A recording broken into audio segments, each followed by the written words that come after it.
el tacto rectal salva vidas. Es una cosa que es uno de los datos más importantes, salva vidas, porque ahí encontramos cáncer. O sea, no todas las hemorroides se deben O sea, operar. ir donde el coloproctólogo es como cuando uno va donde el oftalmólogo y le duele un ojo. O sea, te tienen que examinar el ojo. O sea, no hay como ir donde el coloproctólogo por una queja anal y no hacerte el examen. No piensen que el sangrado es normal. Normalizar un sangrado no es una buena idea porque puede contener desde enfermedades muy sencillas de tratar como problemas muy grandes de su salud y debe ser evaluado por un especialista en este área. Efectivamente, colon, recto y ano se llama coloproctología y debe ser evaluado de forma temprana para tener las mejores condiciones en su salud. Hola, bienvenidos a todos, bienvenidos a Salud Sin Rodeos, un podcast de salud para todos.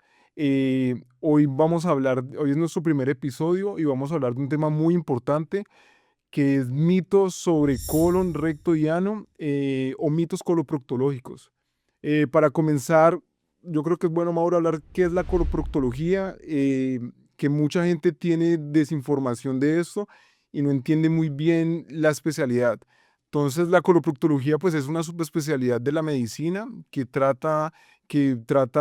es sobre el tratamiento de enfermedades en colon, recto y ano, eh, como fístulas, hemorroides, enfermedades funcionales como el estreñimiento, la incontinencia y enfermedades pues, más graves como es la enfermedad inflamatoria intestinal o inclusive el cáncer de colon. ¿Vos qué pensás? Sí, digamos que nosotros como coloproctólogos, este es un podcast efectivamente para todos y hoy queremos abrirlo con la visión de nosotros tres como cirujanos colorectales o coloproctólogos, que digamos que es el título que en nuestro país se obtiene con la coloproctología, como vos lo decías, se encarga de las enfermedades de colon, recto y ano, de estos tres órganos como tal y todos los padecimientos que pueden tener. Nosotros somos cirujanos en principio y por lo tanto tenemos intervenciones sobre lo que son estos tres organismos y todos estos tres órganos y lo que puede generar pues las enfermedades que estabas mencionando. Efectivamente son enfermedades que afectan la calidad de vida, que pueden asustarnos, que nos llenan de temor y que esta noche vamos a tratar de hablar un poco de cada uno de los mitos que nos encontramos frecuentemente en nuestras consultas, de los miedos, temores y cosas que nos pasan a nuestros pacientes, por lo cual a veces no somos tan recordados.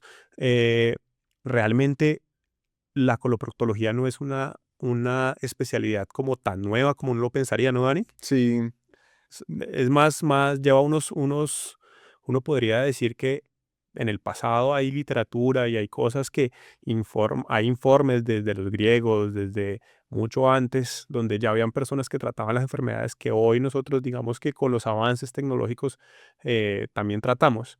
Sin embargo, en el país no es tampoco tan antigua. Tiene pocos décadas y eso hace que de pronto no haya una masificación de lo que es la coloproctología, de que nuestros pacientes en la calle conozcan qué es la coloproctología y por eso estos tipos de espacios para que nuestros pacientes cada vez estén más interesados y más enterados en saber qué es lo que están padeciendo y cómo a quién acudir. sí, sí. Y lo que decías en la antigüedad ya se hablaban de enfermedades coloproctológicas. Y obviamente los tratamientos eran diferentes, de pronto tratamientos más rudimentarios y comparado pues con los tratamientos que tenemos ahora, cirugía laparoscópica, cirugía robótica, láser para tratamiento de hemorroides, fístulas, quiste pilonidal. Es una especialidad que ha ido evolucionando, ¿no? Claro, el advenimiento de la tecnología definitivamente ha marcado un hito en el manejo de la salud y de la medicina como tal. Creo que nosotros somos de las especialidades bendecidas porque permitimos evolucionar con esa tecnología. Cada vez hay más posibilidades de intervenciones con menos agresividad a los pacientes, menos invasión en sus organismos y con una capacidad de recuperarse pues mucho Más rápida. más rápido. Obviamente en la literatura uno encontraba situaciones horribles en las cuales los pacientes duraban 6 meses con una infección, con procesos severos o que fallecían pues con una situación que hoy por hoy podemos controlar de una forma, digamos que ambulatoria o con una tecnología de punta que permite que la recuperación de esos pacientes sean pues mucho más rápida, ¿no? Sí, sí, sí.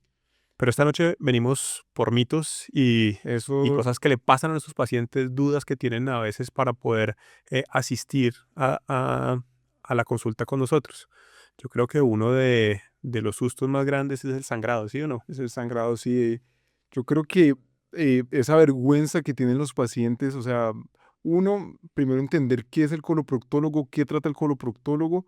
Dos, pensando cómo va a ser la consulta del coloproctólogo, el examen del tacto rectal, todo eso. Y las dudas que, pues, que tienen como tal. Entonces, sí, el primer mito es todo lo que sangra son hemorroides. Esa es una pregunta frecuente y es de los mayores, digamos que sustos que tienen nuestros pacientes, que es encontrar sangrado en las heces. Mm, no nos mintamos, asusta, ¿sí o no? Asusta. Creo que todos mis pacientes que han llegado a la consulta diciendo, no, doctor, es que yo estaba haciendo deposiciones y sangré. Tenemos dudas de si es un hemorroide o si son otras cosas que nos pueden generar. Efectivamente, no todo lo que sangra es un hemorroide, ¿sí? Tenemos sangrados por cosas aún más complejas como puede ser un cáncer. Y el quedarse a veces tranquilo con el cuento de, sangré por lo del hemorroide, es una de las condiciones más frecuentes que terminan siendo en un cáncer. ¿Cuántas Sí, veces no has examinado a un paciente que te sí, dice, no, es que yo he sangrado por la hemorroide, llevo 6 meses sangrando con la hemorroide y va a examinarlo uno y mentiras, esto no era un hemorroide, esto es un sí. cáncer que llegó ya tardíamente y que seguramente nos hubiéramos dado cuenta hace un año o antes, pues las condiciones hubieran sido diferentes para Yo, ese paciente. yo creo que los pacientes, ellos generalizan mucho que todo lo que tenga que ver con el ano son hemorroides. Entonces, todo sangrado es sangrado de hemorroides. También está el otro extremo, pues, de los pacientes que llegan con un sangrado y ya es cáncer. Todos piensan que es cáncer también, Todos, sangré, entonces todo es cáncer. La exactamente. realidad es que lo más interesante de esta especialidad es que hay un abanico de posibilidades cuando sangra el colon recto y el ano. Y en ese abanico de posibilidades, pues hay una cantidad de enfermedades que pueden rayar desde lo muy complejo hasta una simple peladura. Sí, sí, ¿Sí? Y estas situaciones, pues, deberían ser evaluadas y manejadas por un especialista, por una persona entrenada y educada en las situaciones que puede pasarle al colon rectoiano. Y por eso tan importante la coloproctología, como lo decías. Uno no debería pasar por alto un sangrado. El exactamente. sangrado es una de las cosas como alarma para esa situación y pueden generar sangrados por hemorroides, fístulas, fisuras, por un divertículo, por complicaciones de un cáncer, por sangrados por arterias y venas que están dentro del intestino y que pueden generar un sangrado de un momento a otro. Algunos pueden ser masivos, algunos pueden ser solo el goteo pequeño y cualquier sangrado, desde el más pequeño Consulta. hasta el más grande, vos lo decís clarísimo, uno debería consultar con quién, con un especialista en coloproctología. Exactamente. Y lo ideal es que sea con el especialista ideal, pues el especialista que ve eso todos los días, ¿no? Que es el cirujano colorectal o coloproctólogo. ¿Te ha pasado alguna vez que te ha llegado de otro especialista o de otra área? No, es que a mí me dijeron que eso era hemorroides. ¿Te examinaron?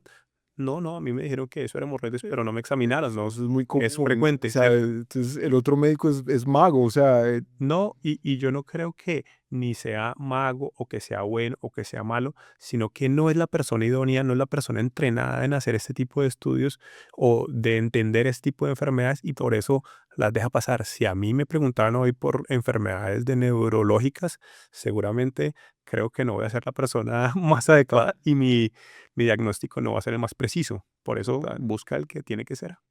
Entonces, ¿qué podemos decir de ese primer mito? O sea, todo lo que sangra no son hemorroides. Yo creo que ahí lo principal es calmar un poco a los pacientes, ¿no? O sea, no es cáncer, pero no todo es hemorroides. Y lo más importante es consultar con el coloproctólogo, ¿no? Con el cirujano colorectal. Sí, hay un abanico de posibilidades, como lo decís. Creo que eso reduce la idea realmente a lo que puede suceder. Es un abanico de situaciones y es lo más importante. No, mejor Es dicho, consulta con quien con el tiene el que conocimiento, exacto. Y esto nos da un gancho entonces para el segundo mito. El segundo mito es si todas las hemorroides son cirugía, es quirúrgico, que es una duda mucho, pues, una duda común del paciente que llega, doctor, tengo hemorroides y ¿será que me van a tener que operar? Pero antes de comenzar con el segundo mito, ya llegó nuestro tercer compañero de podcast y amigo. Entonces, para presentarnos, yo soy Daniel, Mauricio y Alexander. Los tres somos coloproctólogos o cirujanos colorectales y vamos a seguir con los mitos. Entonces, ¿ustedes qué opinan de eso? ¿Todas las hemorroides son quirúrgicas? ¿Hay que operarlas? Daniel, gracias por la bienvenida. Pues justamente estaba toda la tarde manejando varios pacientes con hemorroides y pues la respuesta rotunda y contundente es no. O sea, no todas las hemorroides se deben operar.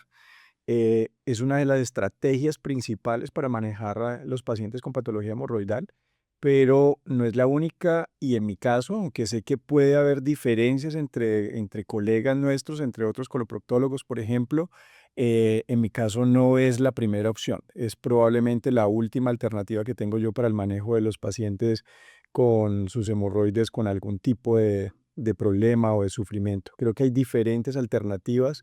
Existen procedimientos que podemos realizar en el consultorio, podemos realizar en una sala de endoscopia, como por ejemplo la ligadura con bandas, que es un procedimiento relativamente sencillo que se hace bajo sedación. Es un procedimiento que dura 15 minutos y fundamentalmente consiste en colocar una bandita de caucho especial en la base de la hemorroide para estrangularla, por decirlo de alguna manera, y ella solita se cae entre el séptimo y décimo día aproximadamente, dejando como algo de sangradito residual por un par de días. Es un procedimiento que en general es bien tolerado, que los pacientes lo aceptan bien, que tiene poco dolor o casi ningún dolor, que genera una mínima incapacidad y que siempre y cuando uno le explique al paciente como todo ese contexto y todo, en general tiene muy buenos resultados. Lo que sí usualmente hago es hacer 3 sesiones diferentes. No trato de ligar todos los paquetes principales en una sola sesión porque Sí, creo que hay ahí más disconfort, más dolor, más molestia. Pero seguramente hay otras alternativas también. Yo no sé si Mauro quiere hablar de ellas. yo creo que lo que acaba de decir Alexander es muy importante. La mayoría de nosotros no es nuestra primera opción el manejo quirúrgico. Creo que llegamos al manejo quirúrgico es por los síntomas repetitivos del paciente, las condiciones constantes que los llevan a consulta, la molestia persistente, el sangrado, la masa, las condiciones a veces con cambios como dolor, trombosis. Esas cosas son lo que terminan llevando al paciente a donde nosotros como coloproctólogos y en ese punto no es que no hubiera podido tener una intervención previa y hubiéramos podido evitar una cirugía. Muchas veces nosotros podemos evitar una intervención, una cirugía o una ligadura, que son procedimientos de consultorio. eh, digamos que si lo cogemos tempranamente, hacemos cambios en dieta, cambios en ciertas condiciones, en nuestras deposiciones, en nuestra forma, en nuestro ángulo de sentarnos para hacer la deposición, todo ese tipo de cosas implican, digamos que una prevención a no tener que llegar a una intervención como vos lo preguntabas ahorita, Dani. Mm, efectivamente, lo primero que dijimos en el podcast es que la tecnología ha llegado a nosotros y la hemos sabido adoptar como coloproctólogos y eso ha permitido que hoy por hoy yo creo que en la cabeza se me ocurren unos 10 o 12 procedimientos para hemorroides, para la misma enfermedad. ¿Sí? Hacemos cosas pequeñas, con, digamos que con un compromiso mínimo de el organismo, como puede ser la ligadura con bandas, donde los pacientes son muy bien toleradas, donde su intervención no es tan agresiva, hasta intervenciones mucho más complejas que implican pues una sala de cirugía, que implican una recuperación más prolongada del paciente. Y eso siempre depende es de qué tan sintomáticos están, de cómo está su condición física, la estructuralidad de ese hemorroide y en qué condiciones llega a nosotros a la consulta. No sé si te ha pasado que cuando ya llegan ya es una situación que es quirúrgica, que es quirúrgica, sí. Asimismo llegan muchos pacientes que no están en situación quirúrgica y que de pronto le podemos dar esa oportunidad de cambiar hábitos, de hacer ciertas cosas para evitar una intervención. Ahí algo que me parece importante decir es que no, pues no es condenar la cirugía. De hecho, la cirugía probablemente es la que mejores resultados tenga de forma radical. O sea, que el único procedimiento que probablemente evita más recurrencia de patología hemorroidal es el procedimiento quirúrgico, la hemorroidectomía. Pero evidentemente es un procedimiento más invasivo comparado con las otras alternativas que hay. Muy seguramente es una de las que más dolor genera y el dolor postquirúrgico de una hemorroidectomía es muy relevante y es muy importante. y no se debe despreciar eso al momento de tomar las decisiones. Por eso todo lo que decía Mauro es completamente válido. Es decir, no es una mala opción, es una excelente opción, pero hay que escoger bien el paciente para cuál tiene la mejor indicación para cada una de estas otras alternativas que hay, incluyendo la hemorroidectomía, si es que finalmente esa es la decisión. Yo creo que, resumiendo un poco lo que ustedes están diciendo, entonces, no toda hemorroides es quirúrgica, o sea, que le quede como claro a la gente que nos está viendo, nos está escuchando, que todas las hemorroides no son quirúrgicas. Primero tiene que darse el diagnóstico, ¿no? Ver qué tipo de hemorroides es y no necesariamente va a ser quirúrgica. Por el contrario, muchas veces se va a tratar de una manera clínica y ahora ya teniendo pues tratamientos también mínimamente invasivos, por decirlo así, como el caso del láser, que también entra como en esta fase de la parte quirúrgica. Así es, no todas realmente no son quirúrgicas. Ojalá eh, no tuviéramos que luchar con ellas desde una parte quirúrgica. Creo que nosotros como coloproctólogos no solamente nos entrenamos en un arte, sino también en un arte de darle beneficios o darle salud a nuestros pacientes. Y eso hace que, pues si no tuviéramos que tener que lidiar con esa patología, pues sería mejor aún todavía la situación, ¿sí? Tener que darle la oportunidad de hacerlo de una forma que no tenga que llegar a una intervención y solo con condiciones y cosas, pues mejorando ciertas condiciones y cosas, podríamos solucionar su patología, pero esa no es la realidad. Esa no es nuestra realidad y lo que decía Alex es muy importante a la hora de pensar en la calidad de vida de nuestros pacientes es dolor.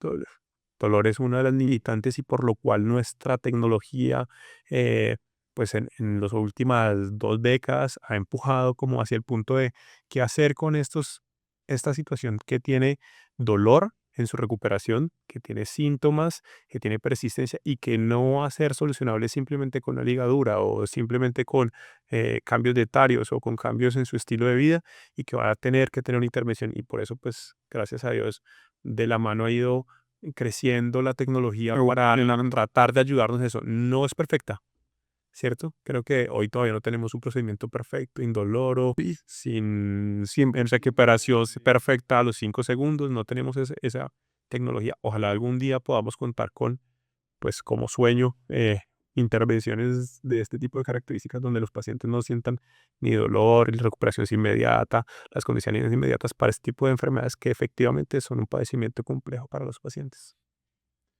entonces yo creo que ya, entonces, o sea, como para cerrar este mito, todas las hemorroides no son quirúrgicas y tenemos varias opciones quirúrgicas en el caso que se necesite la cirugía como tal y saber que la cirugía pues tiene su repercusión y yo creo que la principal ahí es el dolor pues posoperatorio como tal. Y hablando de dolor, ya nos cogemos ya con el próximo mito. La colonoscopia duele, es un mito también de muchos pacientes que llegan al consultorio, no sé si les han llegado a ustedes, doctor, yo sé que me tengo que hacer la colonoscopia porque tengo un familiar que tiene cáncer, todo, pero es que me han dicho que duele. ¿Ustedes qué opinan de eso? Pues lo que pasa es que yo creo que es un mito derivado como de la realidad de muchos pacientes. Y yo creo que históricamente hemos pasado de modelos de atención en las salas de endoscopia que probablemente no estaba estandarizada la sedación, por ejemplo, para el manejo o para realizar todos estos estudios, tanto endoscopia alta como la endoscopia baja o la misma o la colonoscopia.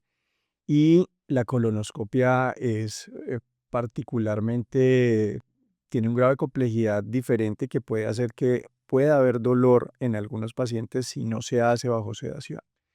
Vengo de una escuela donde como parte de nuestro entrenamiento hacíamos algunos de estos pacientes sin sedación. Sensación. Y te puedo decir que yo creo que un porcentaje importante de los pacientes uno alcanzaría a hacerla sin sedación pero en términos de dolor, pero creo que sigue siendo un procedimiento incómodo, molesto, difícil de aceptar y que hay muchas cosas que deben engranar en sí para que un paciente finalmente acepte la colonoscopia sin sedación y que no experimente necesariamente ni dolor ni un disconfort mayor, así no sea dolor.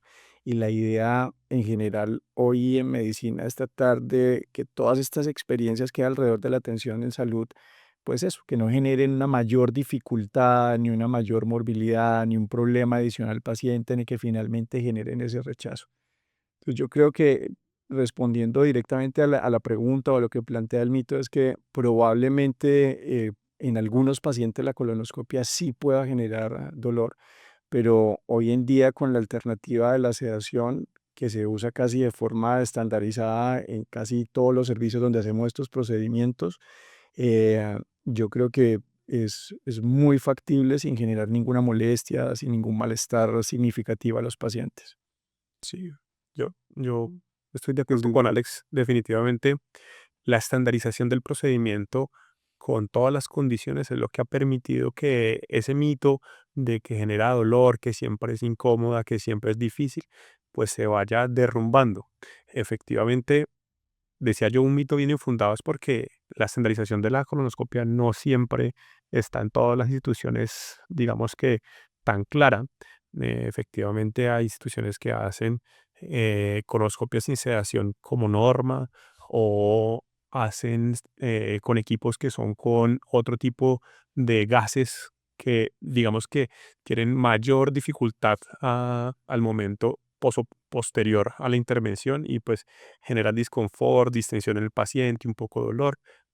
Cuando lo hacemos con CO2 y con otro tipo de condiciones, pues la colonoscopia generalmente es mucho más tolerada. Cuando tiene la sedación es mucho mejor tolerada. Hay técnicas que nos permiten hacer colonoscopia, digamos que a pesar de que sean situaciones difíciles o ángulos difíciles de abordar, técnicas que nos permiten avanzar de una forma segura y que digamos que pueden mejorar la situación de la incomodidad de nuestros pacientes. También está muy, muy de la mano del método como lo hacemos, pero también el posterior a lo que sucede en la colonoscopia.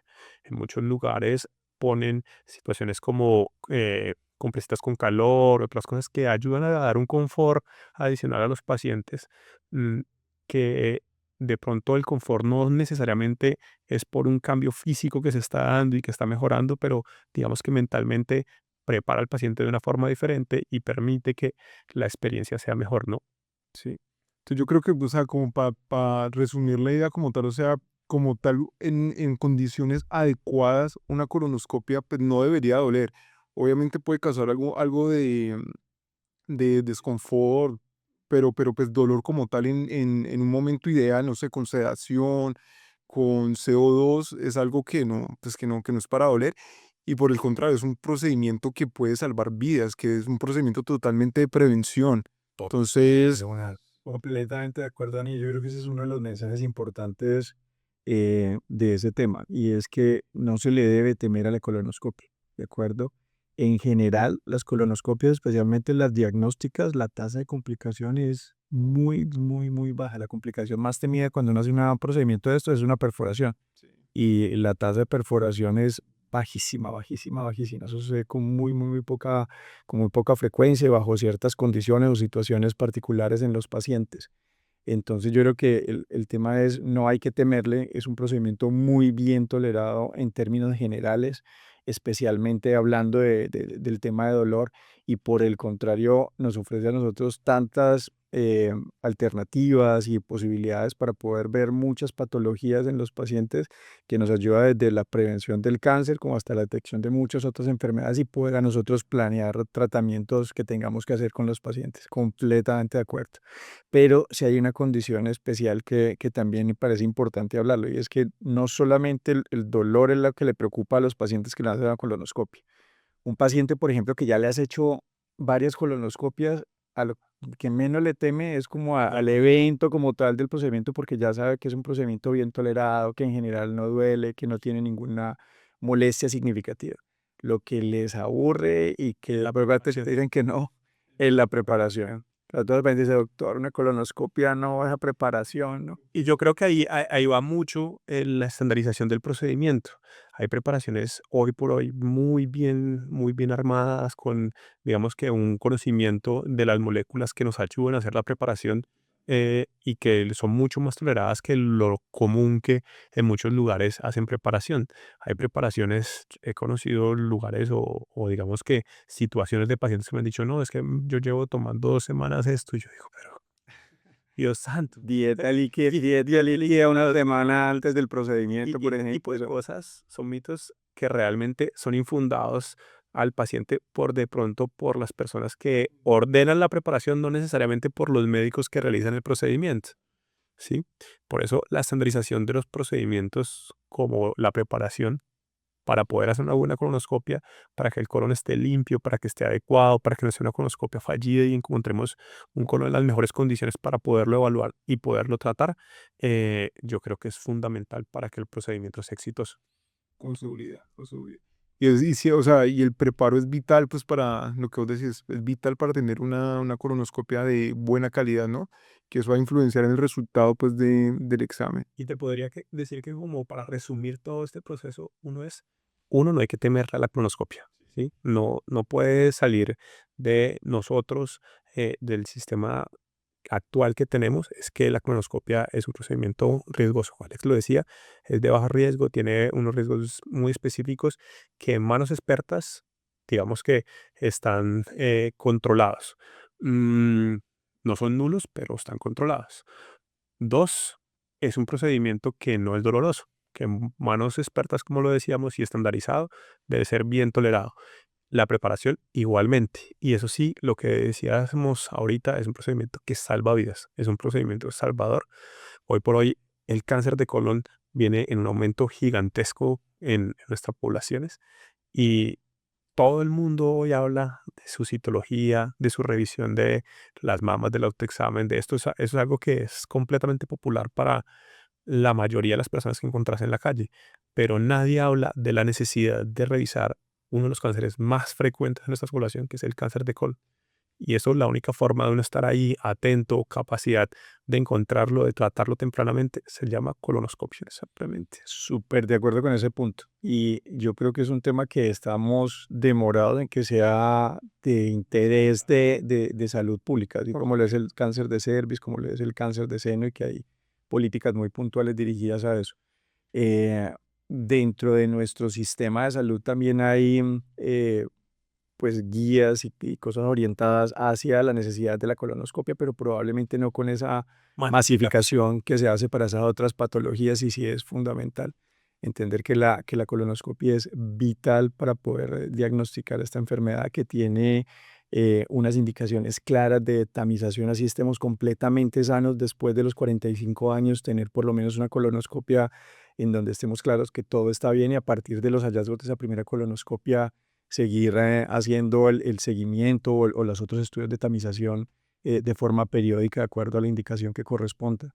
Pero entender que es absolutamente importante hoy en día y que probablemente hay que ser más insistentes en ese punto entre los mismos médicos, porque esto probablemente que estamos hablando sea muy claro para nosotros, pero no necesariamente para otros médicos de otras especialidades, y sobre todo para los pacientes. Si el paciente está claro la necesidad de hacer esa búsqueda de este tipo de patologías, pues obviamente va a llegar con la inquietud al consultorio de su médico familiar, de su médico internista o de médico general, de cualquier otro médico que lo esté atendiendo por cualquier otra razón, y esa inquietud puede ser suficiente para que ordene el examen. O sea, no se nos puede olvidar, como decía Mauro, que el cáncer de colon y recto es la tercera causa más frecuente de tumores malignos en el mundo, y en nuestro medio es igual.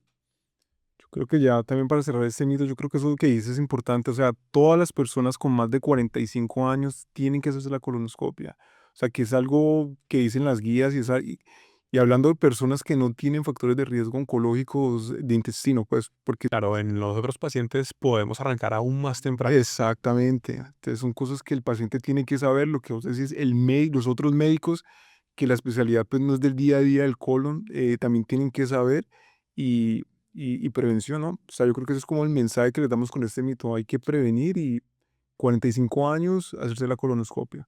Correcto. Entonces vamos para el quinto mito, para continuar. El quinto mito dice que si me operan del ano, nunca vuelve a ser normal. Eso es más el paciente eh, por hemorroides, algo anal, le hacen cirugía. Doctor, pero va a quedar con incontinencia, no voy a Una poder pregunta dar frecuente, popó, ¿no? De no puedo nuestros hacer popó. pacientes, Alex.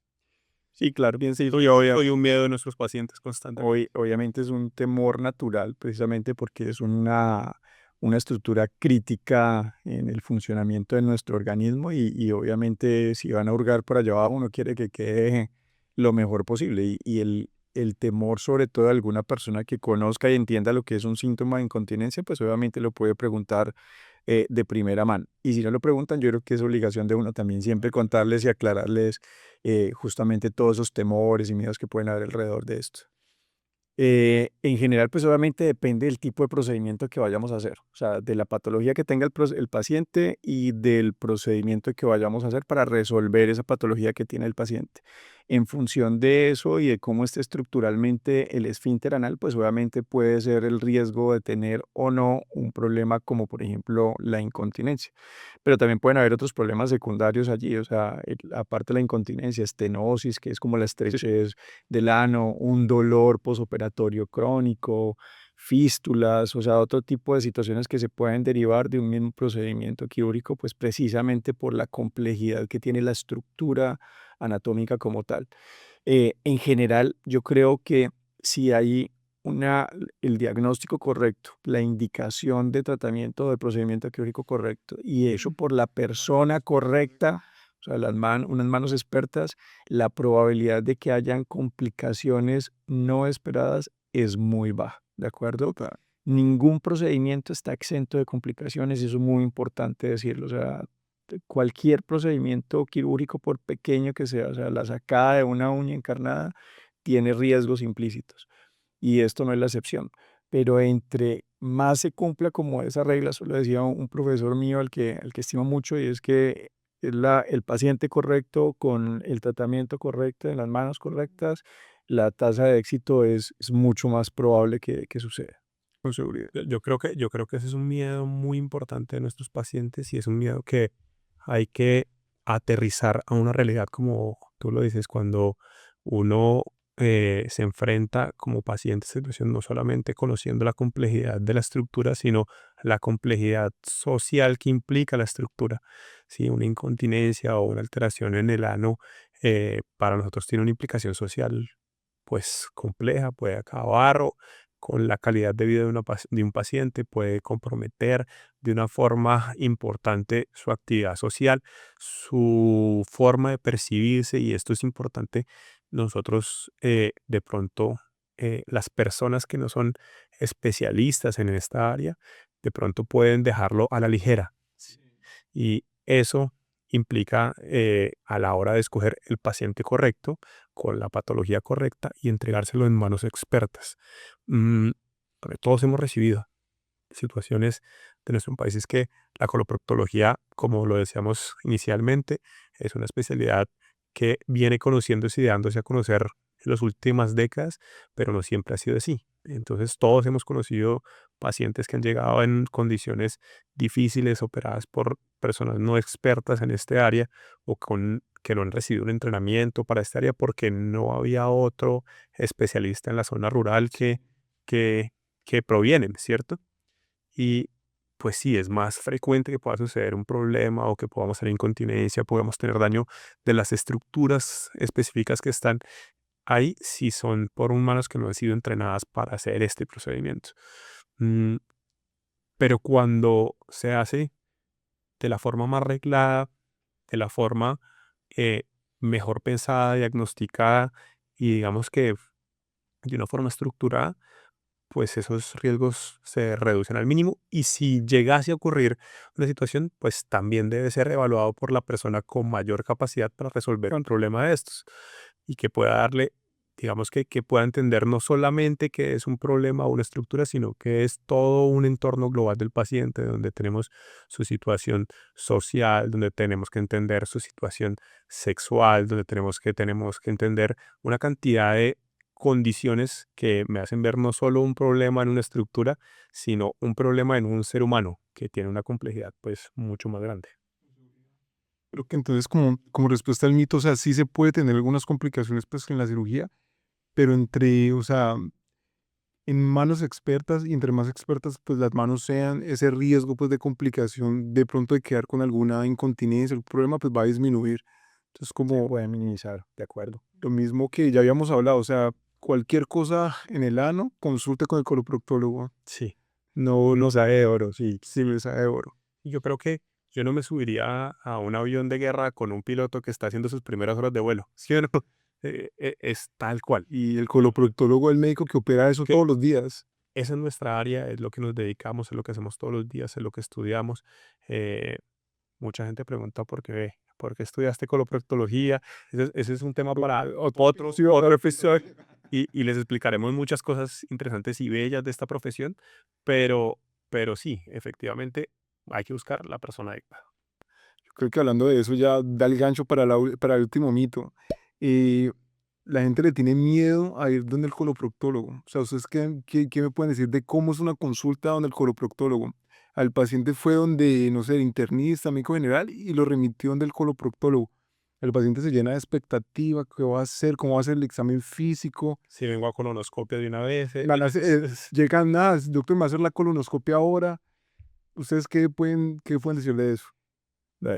yo creo Vale, que joder. eso va muy de la mano a la falta de conocimiento en la población general. Si existimos como tal, como especialidad. Claro, todos conocen el pediatra, todos conocen el cardiólogo, todos conocemos el neurocirujano, porque eso es lo que, digamos que en la televisión se ve comúnmente y a las especialidades como que más están expuesta a la población en general, pero efectivamente em, el coloproctólogo también es vital o hace parte de uno de los órganos más interesantes que es colon recto y ano.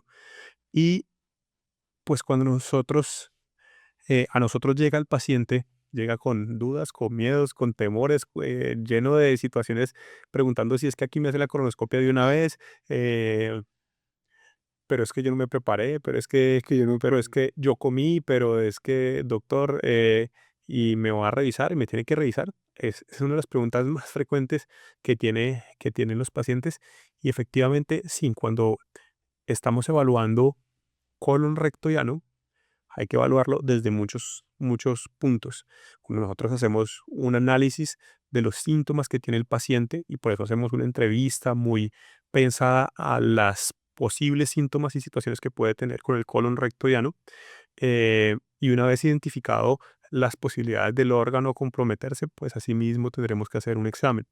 Muchos de esos exámenes terminan siendo una colonoscopia, pero no ¿sí? en el día de la consulta. No el día de la consulta, porque efectivamente lo que estamos pensando o nuestro temor y la situación del paciente va más identificada hacia lo que es el colon y no es necesariamente al ano. Gran parte de la consulta nuestra tiene que ver con el ano y en esas condiciones pues nosotros sí tenemos que analizar la estructura que podemos ver, que es el ano. Hay que hacer una inspección de las estructuras que tiene el ano. El ano puede tener lesiones afuera, tiene una conformación diferente, puede tener alteraciones en su tono, en condiciones que hacen identificar qué tipo de enfermedades puede tener ese ano. Asimismo, tenemos que hacer un tacto. Cuando los pacientes dicen, pero me tiene que hacer tacto, pero doctor, pero es que a mí no me han hecho tacto, yo no quiero que me hagan taqui.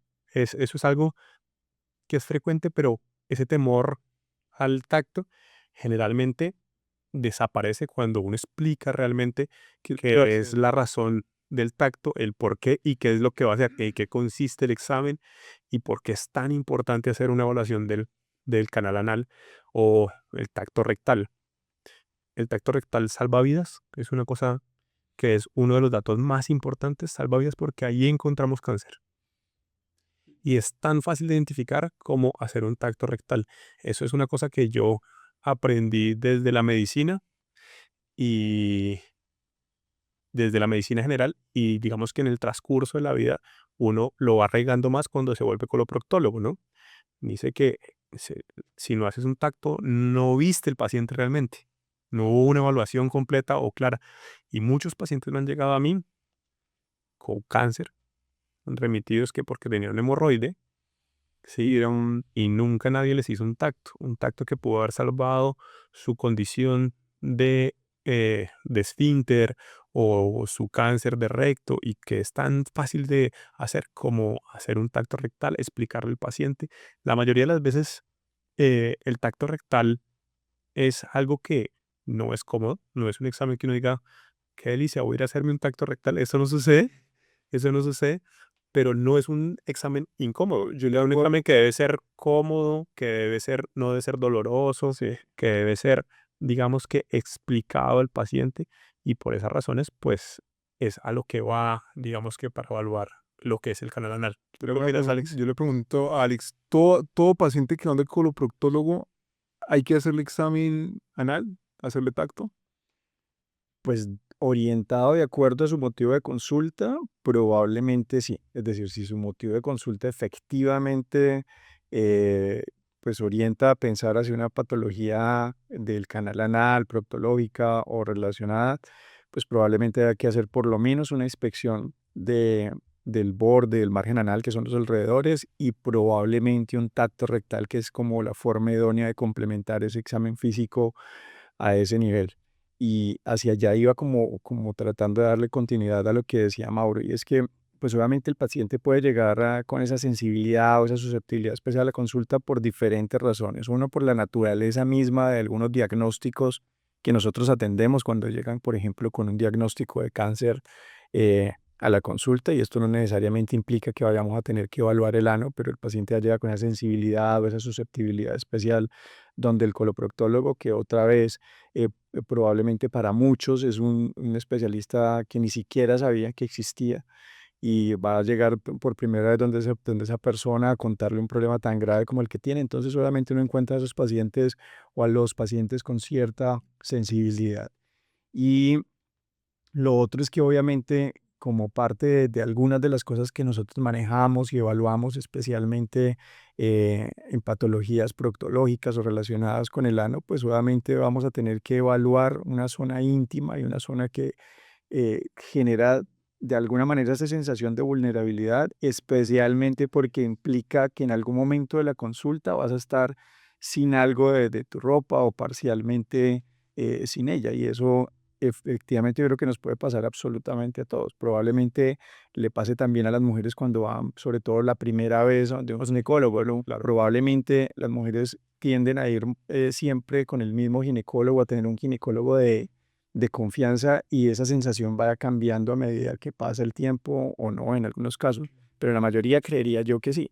Y lo mismo suele pasar en la consulta, cuando entienden probablemente las implicaciones de evaluarlo correctamente, la necesidad de realizar un examen físico a conciencia, bien hecho, en algunos casos efectivamente con el tacto rectal, eh, pues obviamente generando esa empatía, el entendimiento del paciente o darles entendimiento al paciente de por qué se debe hacer, cómo se va a hacer, hablar con él antes de realizar el examen físico. Eso ayuda a disminuir un poquitico esa ansiedad que pueda sentir, a entablar esa relación de empatía que es tan importante entre el médico y el paciente, y hace que todo ese ambiente de tensión y ansiedad que haya previamente esté un poquitico más calmado, y bajarle como rayitas a todo eso, y que uno pueda realizar una evaluación más tranquila, el paciente termine sintiéndose cómodo. En términos generales, el tacto rectal no tiene por qué doler.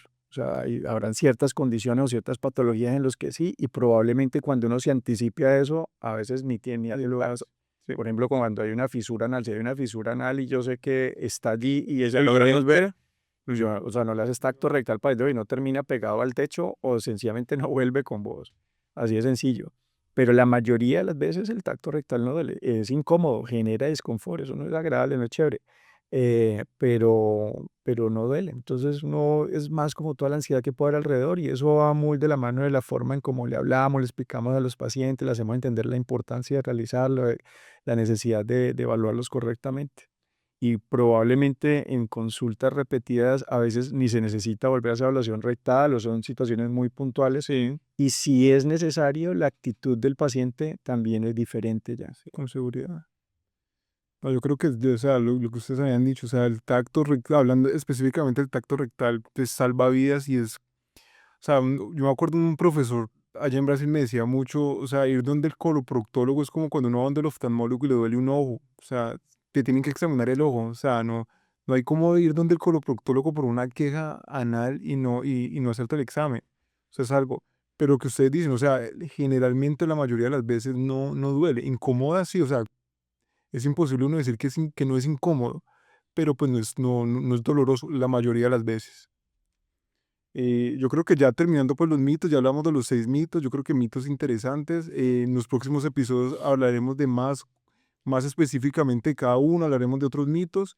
Ya para terminar, ¿ustedes qué les dirían a las personas que nos están escuchando y viendo? ¿Qué mensaje final les darían a ellos? Basado pues como en los mitos que hablamos. Yo creo que el mensaje más interesante es, uno, péguense a este podcast. Nada que hacer. Estás vendiendo Va- de podcast. Van a aprender muchísimo, van a salir de dudas, van a disminuir sus temores.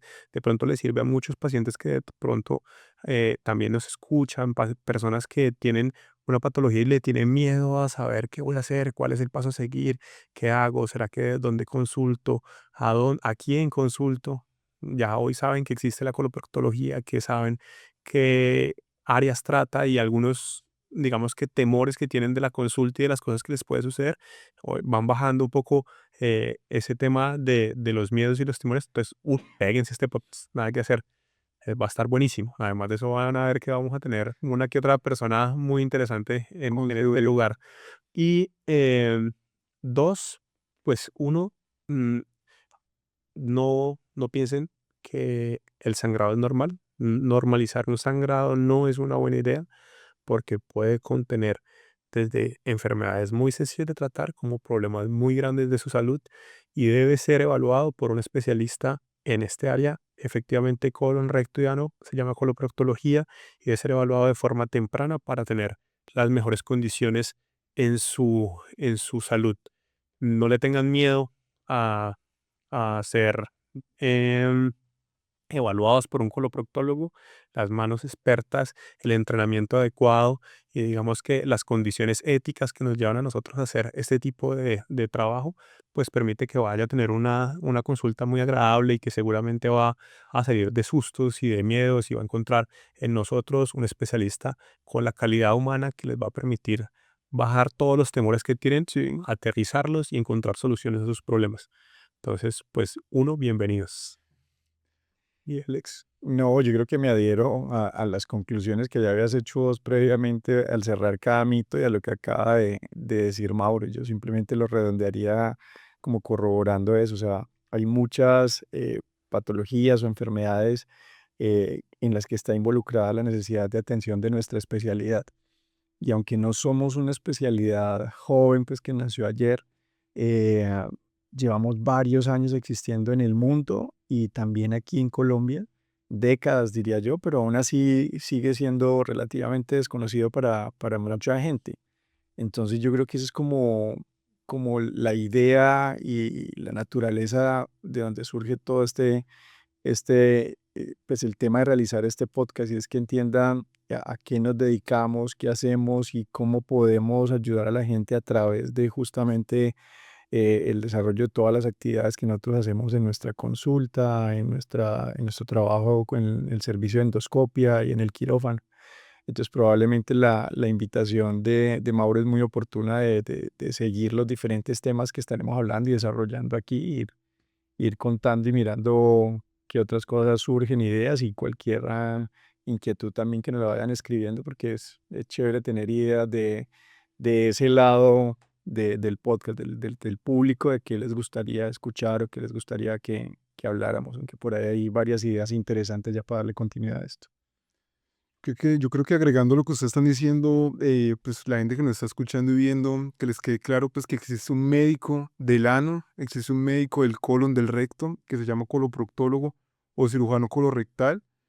Y una cosa importante, todas las personas con más de 45 años se tienen que hacer colonoscopia. Creo que esos mensajes así como agregando lo que ustedes han dicho. Correcto. Y ya para finalizar entonces, este es nuestro primer episodio de muchos. Eh, la gente que nos está viendo y escuchando, si tienen alguien que le pueda interesar, envíenles el podcast, de pronto alguien que de curiosidad o alguien que realmente lo necesite. Y yo creo que es eso. Nos vemos entonces en el próximo episodio. Un podcast de salud para todos. Nos vemos.